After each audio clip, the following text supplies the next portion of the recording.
Début des communications. Le soir du 18 février 1823, un ami s'approcha de la couche de la malade. Elle dormait. Ému par l'expression de souffrance qui conférait à son visage une noblesse et une gravité insolites, il eut l'inspiration d'offrir au Père du ciel la passion du Sauveur, en union à toutes les âmes qui ont porté leur croix à la suite de Jésus. Durant cette brève oraison, il posa machinalement les yeux sur les mains de la malade, marquées des saints stigmates. Aussitôt, elle les cacha sous la couverture, comme si elle en avait été blessée. Étonnée, lui demanda « Que vous arrive-t-il » Et elle répondit d'un ton convaincu « Bien des choses ». Pendant qu'il réfléchissait à la signification de ces paroles, elle parut immergée dans un profond sommeil qui dura un quart d'heure. Soudain, elle se redressa vivement, se tint assise dans l'attitude d'une personne qui eût été engagée dans une vive discussion, et tendant le bras, le poing fermé comme pour repousser un adversaire, elle regarda d'un air menaçant à gauche de son lit et dit avec colère « Que veux-tu dire avec la créance de Magdaloum ?» Le visiteur, qui ne comprenait pas de quoi elle parlait, lui demanda « Qui donc a quelque chose à voir avec une reconnaissance de dette de Magdaloum ?» Alors elle lui répondit avec véhémence, telle une personne que l'on eût interrompue dans une querelle. « Hé, il est là, le maudit, le père du mensonge, Satan lui-même, qui lui impute comme un péché le contrat de Magdaloum et d'autres semblables documents, et qui prétend qu'il a dissipé l'argent. » Aux questions de son ami, « Mais qui aurait dissipé l'argent ? À qui adresse-t-on ces reproches ?» Elle précisa, « Mais à Jésus, hélas, à mon fiancé qui est au mont des Oliviers. » Puis, se tournant de nouveau vers l'adversaire, elle lui dit, accompagnant sa parole de gestes menaçants, « Qu'insinues-tu, père du mensonge, avec cet argent de Magdaloum ? Ne l'a-t-il pas utilisé pour obtenir la libération de 27 pauvres prisonniers de Tirza ? Je l'ai vu moi-même. Et tu oses prétendre qu'il n'a acquis cette propriété que pour chasser la maîtresse des lieux et ses gens, et pour en dilapider le prix de vente ? Mais malheur à toi, misérable ! Voici venir le jour où tu seras renversé et enchaîné, et de son pied, il t'écrasera la tête. » Elle fut interrompue par l'arrivée d'une autre personne. Pensant qu'elle avait déliré, on lui manifesta une vive compassion pour ses souffrances. Elle accueillit avec reconnaissance ces marques d'amitié. Le lendemain matin, il s'avéra qu'elle avait suivi en vision Jésus au jardin des Oliviers, après l'institution de l'Eucharistie, et qu'elle avait contemplé durant 1h30 les circonstances de son agonie, avec plus de quartier que jamais. Mais que quelqu'un ayant regardé ces stigmates avec une sorte de vénération, cela lui avait paru si inconvenant, surtout en présence du Seigneur, qu'elle avait caché ses mains sous la couverture, en s'écriant qu'il lui manquait encore bien des choses pour mériter de telles marques d'estime. Puis elle relata sa vision du jardin des Oliviers.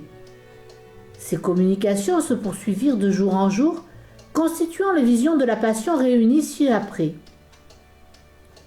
Mais comme durant le carême, elle était également associée aux épreuves de Jésus dans le désert, elle en pâtissait aussi les tentations et les souffrances, si bien que son récit de la Passion s'en ressentit.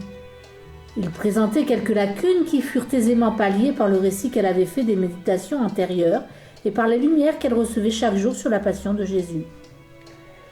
Elle parlait un dialecte bas allemand de la Westphalie, mais quand elle était en extase, elle s'exprimait dans un dialecte plus pur, usant d'expressions tour à tour empreintes de fraîcheur et d'innocence, et marquée au coin d'une inspiration remarquable. En l'écoutant, son ami pouvait à peine noter les grandes lignes de son récit, à cause des contraintes de la maladie et de dérangements incessants. Mais à peine l'avait-il quitté que, rentré chez lui, il transcrivait aussitôt ce qu'il avait entendu à son chevet. Le dispensateur de tout bienfait lui a donné mémoire et patience, mais aussi le courage de surmonter bien des contrariétés, et c'est ainsi qu'ont pu être mises en forme les pages qui suivent. Il a fait ce qu'il a pu, et dès lors qu'il aura répondu à l'attente du pieux lecteur, il demande à celui-ci l'aumône d'une prière. Jésus au mont des Oliviers. Accompagné des 11 apôtres, Jésus quitta le mont Sion, où il venait d'instituer dans le cénacle le Saint-Sacrement de l'autel. Déjà son âme était troublée, d'un trouble qui s'accrut au point de devenir tristesse. Il voulait prendre par la vallée de Josaphat un chemin de traverse pour mener ses compagnons jusqu'au mont des Oliviers. Au moment où ils débouchèrent devant la porte de la ville, la lune surgit au-dessus des collines. Elle n'était pas encore totalement en son plein. Comme il s'engageait dans la vallée, le Seigneur dit à ses amis qu'il reviendrait un jour en ce lieu, non plus pauvre et dénué de tout pouvoir tel qu'il était en ce moment, mais pour juger le monde. Alors, saisis d'une extrême frayeur, tous les hommes s'écrieraient « Montagne, recouvrez-nous !» Mais les apôtres ne comprenaient pas et ils pensèrent, comme souvent ce soir-là, qu'ils tenaient des propos incohérents à cause de la fatigue et de l'abattement. Tantôt il marchait à l'écart, tantôt il revenait vers lui pour lui parler. Il déclara aussi « Vous tous, vous allez succomber cette nuit même. Il est écrit en effet « Je frapperai le pasteur et les brebis du troupeau seront dispersées. » Mais après ma résurrection, je vous précéderai en Galilée. Encore recueillis et sous l'effet de la jubilation dont les avait comblés la réception du Saint-Sacrement, puis le discours si affectueux et si solennel qu'il leur avait ensuite adressé, ils se pressèrent autour de lui, lui exprimant de diverses manières leur attachement et protestant que jamais ils ne pourraient ni ne voudraient l'abandonner. Mais comme il continuait de parler, Pierre intervint. « Si tous succombent à cause de toi, moi, je ne succomberai jamais. » Jésus lui répliqua « En vérité, je te le dis, avant que le coq chante, tu m'auras renié 3 fois. » Pierre n'en voulait rien entendre. « Dussé-je mourir avec toi? Non, je ne te renierai pas. » Les disciples renchérissaient, tantôt marchant, tantôt faisant une brève halte. Mais Jésus était de plus en plus accablé. Il s'efforçait de dissiper son angoisse d'une manière toute humaine, lui représentant que ce qu'il prévoyait n'arriverait pas. Bientôt, lassés de l'inanité de leurs efforts, ils en arrivèrent à douter, donnant ainsi prise à la tentation. Pour franchir le torrent de Cédron, ils n'empruntèrent pas le pont où plus tard on conduirait Jésus prisonnier, mais un autre, car ils avaient fait un détour, et se rendaient au jardin de Gethsémani sur le mont des Oliviers, à 1 demi-heure environ du Cénacle. En effet, il y a un quart d'heure de marche depuis le Cénacle jusqu'à la porte qui s'ouvre sur la vallée de Josaphat, et presque autant de cet endroit jusqu'au jardin. Ces derniers jours, Jésus avait réuni ses disciples à Gethsémani pour les enseigner. Parfois, il y avait passé toute la nuit avec eux. C'était un grand parc d'agréments entouré d'une haie, planté de beaux massifs et d'arbres fruitiers qui offraient aux promeneurs des pavillons de plaisance ouverts à tous. Plusieurs personnes et les apôtres avaient les clés de ce parc, où l'on venait pour se détendre et pour prier, et nombreux étaient ceux qui, ne possédant pas de jardin privé, y donnaient des fêtes et des repas à l'abri des tonnelles de feuillage. C'est sous l'une d'entre elles que resteraient plus tard 8 des apôtres et où viendraient les retrouver d'autres disciples. Le jardin des Oliviers, séparé du précédent par un sentier, s'étend plus haut à flanc de colline. D'une superficie moindre que celle du parc, il est d'accès facile, n'étant clos que par un muret de terre sèche. Sa pente est plantée de multiples oliviers, parmi lesquels on voit des grottes et des terrasses.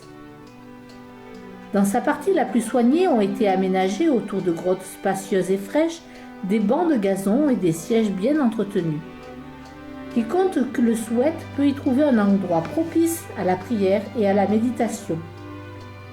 Jésus se retirait habituellement dans l'endroit le plus sauvage du jardin quand il voulait prier. Il était environ 9 heures du soir quand le petit groupe atteignit le parc. La lune répandait une clarté laiteuse sur la terre qui déjà baignait dans la nuit. Pressentant l'imminence du danger, Jésus était très triste et les apôtres en furent émus. Désignant une sorte de cabane de verdure, il dit à 8 d'entre eux « Restez ici tandis que je m'en irai prier là-bas, là où j'ai coutume de le faire. » Il prit avec lui Pierre, Jean et Jacques le majeur et s'engagea dans le sentier pour gagner un peu plus haut le jardin des Oliviers. Il était oppressé par une tristesse indicible. L'angoisse l'accablait. La perspective de l'épreuve le troublait. Jean lui demanda comment lui, qui toujours les avait consolés, pouvait être si abattu. Il répondit « Mon âme est triste à en mourir. » Portant autour de lui des regards anxieux, il se voyait assailli par la tentation qui, telle de sombres nuées chargées de spectres effrayants, s'approchait de lui. Il dit aux 3 apôtres « Demeurez ici et veillez avec moi. Priez pour ne pas rentrer en tentation. » Ils restèrent à cet endroit. Jésus alla un peu plus loin, mais l'assaut des forces obscures contre lui se fit si violent que, saisi de frayeur, il redescendit sur la gauche pour aller se réfugier dans un creux de rocher. C'était une anfractuosité profonde de quelques 6 pieds, au-dessus de laquelle les apôtres se tenaient en prière dans une grotte. Le sol incliné et l'épais rideau de planches qui retombaient devant l'entrée de ce refuge en faisaient une cachette dans laquelle on ne pouvait être vu. Dès que Jésus se fut séparé des apôtres, un large cercle d'ombres menaçantes l'entoura, se resserrant de plus en plus. Son angoisse et sa crainte s'en accrurent d'autant. Il se plaqua en tremblant contre la paroi, semblable à un homme qui chercherait un abri contre un orage soudain, et redoubla de prières. Mais je vis ces images d'épouvante le poursuivre dans son refuge, devenant de plus en plus distinct. Ah, ce fut comme si ce creux de rocher renfermait soudain l'effroyable spectacle de tous les péchés commis par l'humanité depuis la chute du premier homme jusqu'à la fin du monde, avec leur poids et la somme des péchés qu'ils appellent. Car c'est là, au mont des Oliviers, qu'Adam et Ève, chassés du paradis, foulèrent pour la première fois la terre inhospitalière. C'est dans ce creux de rocher que tremblant ils se réfugièrent. Je perçus très clairement que Jésus s'abandonnait par avance au tourment de sa passion, qu'il s'offrit à la justice du Père en victime de satisfaction pour les péchés du monde, ramenant en quelque sorte sa divinité dans le sein de l'adorable Trinité. Car dans l'amour infini qui débordait de son cœur de chair, il voulait assumer en son humanité très pure, sensible et innocente, le fardeau de toutes les souffrances et de toutes les angoisses générées par le péché du monde.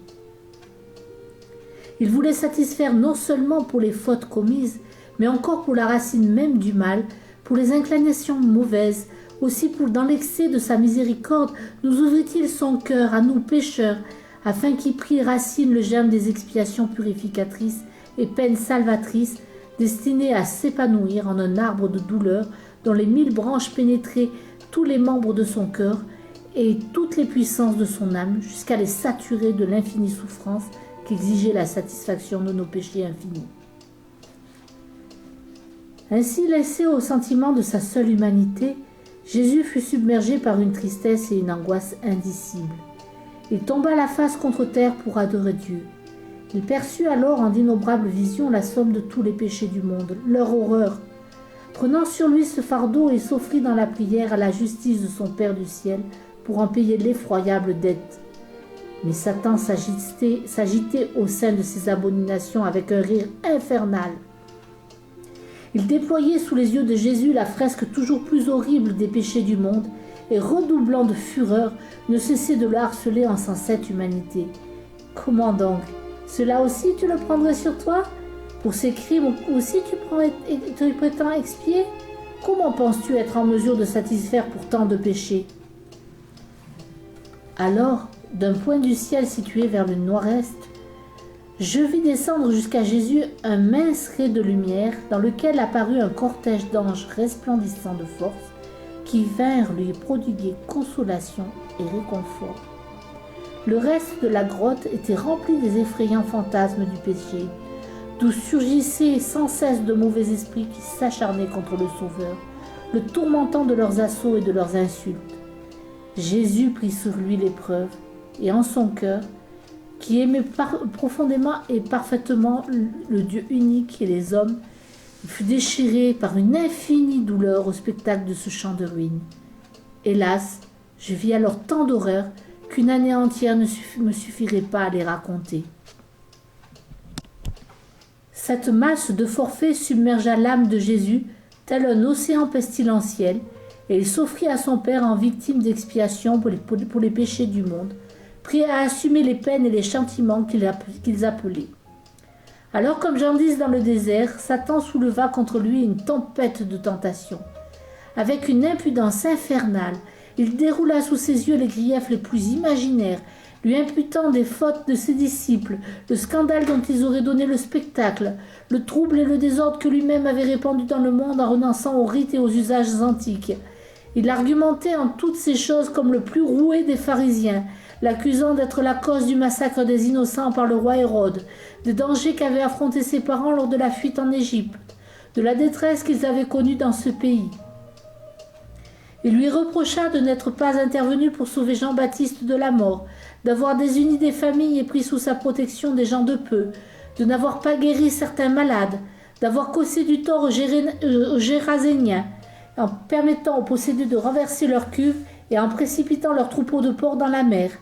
Il voulait qu'il répondît de toutes les fautes de Madeleine. L'avait-il empêché de retomber dans le péché? Lui-même n'avait-il pas abandonné sa propre famille, dilapidé le bien d'autrui? Bref, Satan prétendit inspirer à Jésus tous les remords que le tentateur suggère sur son lit de mort à un homme qui aurait commis de telles fautes pour s'être laissé guider durant sa vie entière par son esprit propre, au lieu d'agir sous la motion de la grâce divine. Il déployait ces choses devant l'âme tremblante de Jésus afin de le troubler, car il lui était scellé qu'il fût le Fils de Dieu. Aussi le tentait-il comme il l'eût fait d'un juste une vertu éminente. Le Sauveur s'abaissa à ce point à sa sainte humanité qu'il voulut également être exposé aux assauts que subissent les personnes qui, au moment de faire une sainte mort, sont prises de doute quant au mérite de leurs bonnes œuvres. Il l'accepta afin d'épuiser jusqu'à la lie le calice des premiers instants de sa passion. Le tentateur, ignorant sa divinité, lui présenta les bienfaits que lui avait inspirés son amour pour les pécheurs comme autant d'actions dénuées de tout mérite. Il chercha à le convaincre qu'il devait satisfaire pour des fautes encore non expiées parce qu'il avait abusé de la grâce divine et le railla de s'offrir à répérer pour les péchés d'autrui tandis que lui-même était encore débiteur auprès de Dieu. La divinité de Jésus permit à Satan de tenter sa sainte humanité comme il tente tout homme qui attribuerait à ses œuvres une valeur propre, alors qu'elles n'en ont que par leur union au mérite de la passion et de la mort du Sauveur. Faisant abstraction du prix que conférait à ses œuvres le sacrifice du juste, dont la vertu infinie lui était cachée, le tentateur s'employait à lui montrer qu'elle n'était en rien méritoire, dès lors que lui avaient été accordées les grâces nécessaires pour qu'il les accomplît.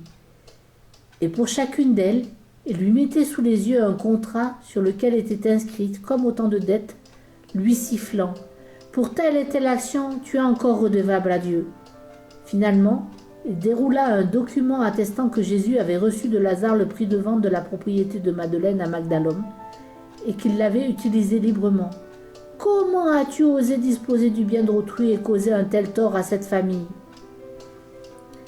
C'est ainsi que je vis représenter tous les crimes pour l'expiation desquels Jésus s'était offert, et que je sentis avec lui le poids des multiples accusations que lança le tentateur contre lui, parce que, parmi les péchés du monde que le Sauveur a pris sur lui, j'ai vu également mes propres fautes. Et de l'océan des tentations déferla sur moi un torrent dans lequel me fut montré, à ma grande frayeur, tout ce que ma vie comporte de négligence, de manquement à l'amour. Mais je gardai les yeux fixés sur mon céleste fiancé. Je luttai et priai avec lui. Je me tournai comme lui vers les anges consolateurs. Ah, le Seigneur se tordait comme un ver sous le fardeau de sa douleur et de ses angoisses. Pendant que Satan portait ses accusations contre celui qui est l'innocence même, j'avais eu du mal à contenir ma colère tant j'étais indignée. Quand il osa présenter le contrat faisant état de la vente des biens de Madeleine, je ne pus me contenir et m'expliquer. Comment peux-tu reprocher à Jésus la vente du domaine et la lui imputer comme un péché? N'ai-je pas vu moi-même le Seigneur employer cette somme à des œuvres de miséricorde, conformément au désir de Lazare?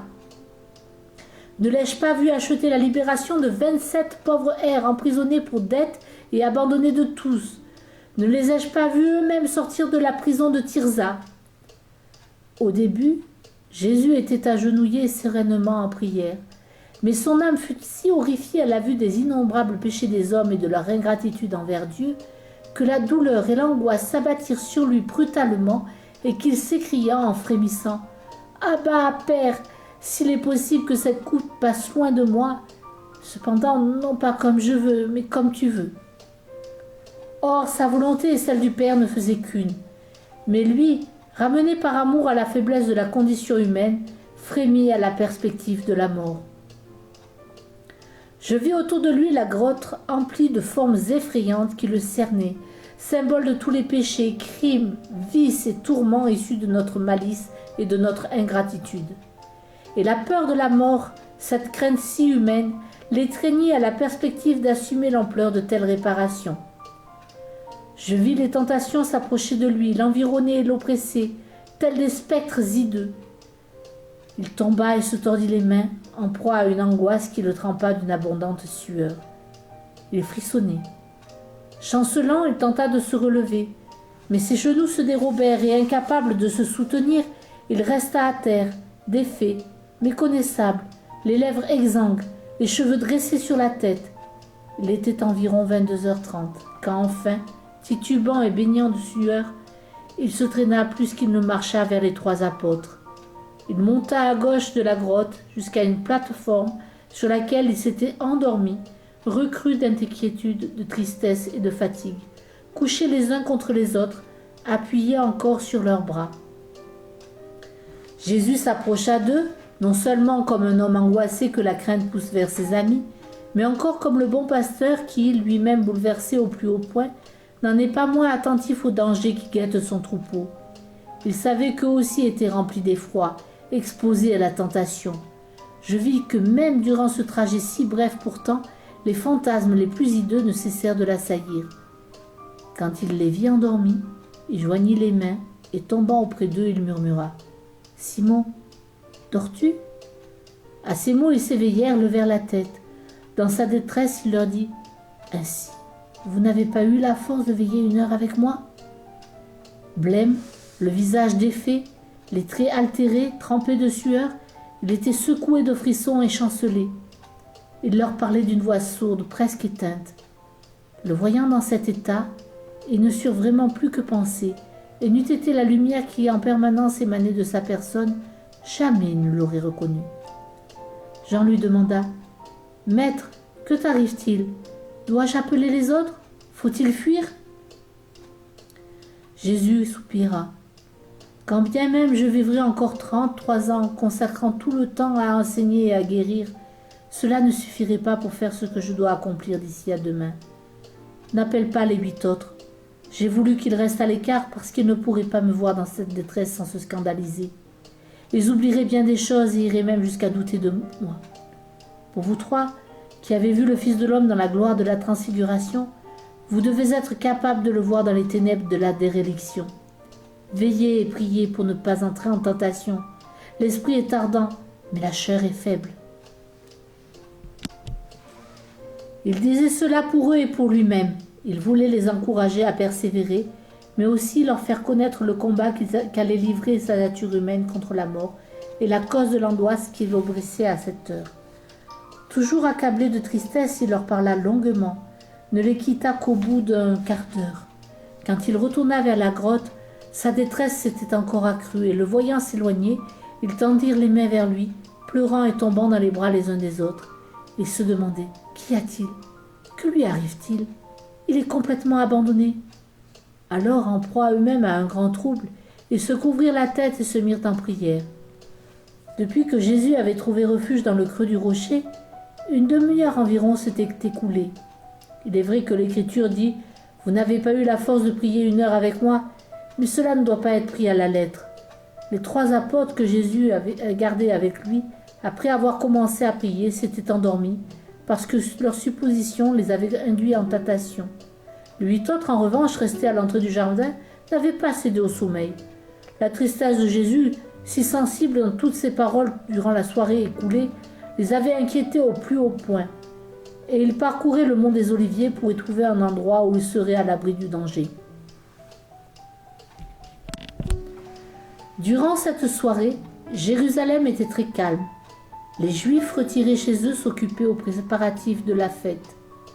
Quant au campement des pèlerins venus pour la Pâque, Il n'était pas établi à proximité du mont des Oliviers. Dans mes allées et venues, je croisais çà et là des amis du Seigneur qui marchaient ensemble, s'entretenant à mi-voix. Ils étaient inquiets, attendant quelque événement. La mère de Jésus avait quitté le cénacle, accompagnée de Madeleine, Marthe, Marie de Cléophas, Salomé et Marie-Salomé. Elle s'était d'abord rendue chez Marie, la mère de Marc, puis, angoissées par les bruits qui les couraient, elles étaient allées vers la porte de la ville pour avoir des nouvelles de Jésus, Lazare, Nicodème, Joseph d'Arimathie, et quelques parents d'Hébron s'étaient portés à leur rencontre pour les tranquilliser. Ayant eu connaissance directement, pour ceux qui, durant la scène, se trouvaient dans les salles latérales, ou par les disciples, des paroles si graves que Jésus avait prononcées dans le cénacle, ils s'étaient renseignés auprès de pharisiens de leurs amis et n'avaient pas appris qu'il fût question de menaces directes contre Jésus. Aussi dirent-ils à Marie et à ses compagnes qu'il n'y avait pas de danger, qu'assurément on ne s'en prendrait pas au Seigneur durant ce temps si proche de la fête. Mais ils ignoraient tout de la trahison de Judas. Marie leur parla du trouble de celui-ci durant les derniers jours, leur expliqua comment il avait quitté le cénacle. À l'évidence, c'était pour trahir. Elle-même ne l'avait-elle pas souvent mis en garde, déplorant qu'il fût un fils de perdition? Elle retourna avec ses compagnes chez la mère de Marc. Quand Jésus eut regagné la grotte, et avec lui toutes ses peines, il se prosterna la face contre terre et les bras en croix pour adorer son Père au du ciel. Alors débuta en son âme une nouvelle agonie qui dura 3/4 d'heure. Des anges vinrent lui dévoiler dans une série de visions grandioses le déroulement de la passion, son accomplissement et les mérites infinis qu'elle produirait. Ils lui rappelèrent l'éminente majesté de l'homme créé à l'image et à la ressemblance de Dieu avant le péché originel, et combien celui-ci l'avait dégradé, avili. Ils lui montrèrent en cette faute première la racine de tous les péchés, la signification et l'essence de la concupiscence, les peines qui résultaient de celle-ci. Ils lui découvrirent les souffrances qu'il endurait en son corps et en son âme, afin de satisfaire à la justice divine pour toutes les fautes et convoitises du genre humain. Il fallait que le seul homme exempt de péché, le Fils de Dieu, se chargeât par amour des crimes de l'humanité, et pour cela triompha en lui-même de la répulsion qu'inspire à tout homme la mort et la souffrance. Les anges lui révélaient ces choses tantôt en se déployant par cœur entier autour des tableaux qui apparaissaient successivement devant ses yeux, tantôt l'un ou l'autre indiquant du doigt telle image. Je les comprenais sans néanmoins entendre leur voix.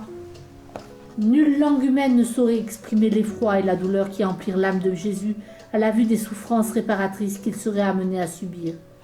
Non seulement il mesurait l'étendue de la peine due pour chaque péché, mais encore il voyait la signification des instruments de supplice se rapportant à chacun d'eux, la fureur de ceux qui les avaient imaginés, la cruauté et la perversité pécamineuse avec lesquelles on en userait contre lui, l'impatience de ceux qui, coupables ou innocents, en seraient les témoins, car il devait porter les péchés de l'humanité entière et en éprouver tous les effets.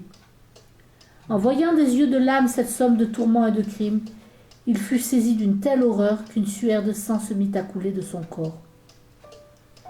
Tandis que saturé de douleur sa sainte humanité défaillait et tremblait, je vis un frémissement de compassion courir parmi les cœurs angéliques.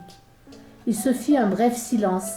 Il me sembla que les esprits célestes voulaient réconforter Jésus, qu'il portait suppliant devant le trône de la majesté divine. Il y eut alors comme une lutte d'un instant entre la justice et la miséricorde de Dieu, dans l'amour qui s'offrait en sacrifice. J'eus à ce moment une sorte de vision de Dieu, non sous la forme de la Trinité siégeant sous un trône, mais comme une image de lumière. Je vis la nature divine du Fils se retirer en quelque sorte dans le sein du Père, comme un enfant reposant contre la poitrine de son Père, et la personne de l'Esprit Saint était en eux et procédait de l'un et de l'autre, et pourtant il n'était qu'un seul Dieu. Qui donc serait en mesure de décrire un tel mystère ? D'ailleurs, c'était une impression tout intérieure davantage que la représentation de formes sensibles. Il me parut que le divin vouloir du Christ se retirait plus encore dans la volonté du Père, afin que sa sainte humanité assumât pleinement un pâtir contre lequel combattait sa volonté humaine, aspirant à ce qu'il fût adouci, sinon écarté. Si bien que le divin vouloir du Christ, ne faisant qu'un avec la volonté du Père, appelait sur sa sainte humanité les tourments que celle-ci répugnait à accepter. Je vis tout cela comme durant le bref mouvement où tous les anges, émus de compassion, s'efforçait de prodiguer à Jésus quelques réconforts, et je ressentis alors un soulagement à mes souffrances. Mais ces images disparurent bientôt, et les anges consolateurs quittèrent le Seigneur, dont l'âme allait affronter une autre agonie, plus atroce encore.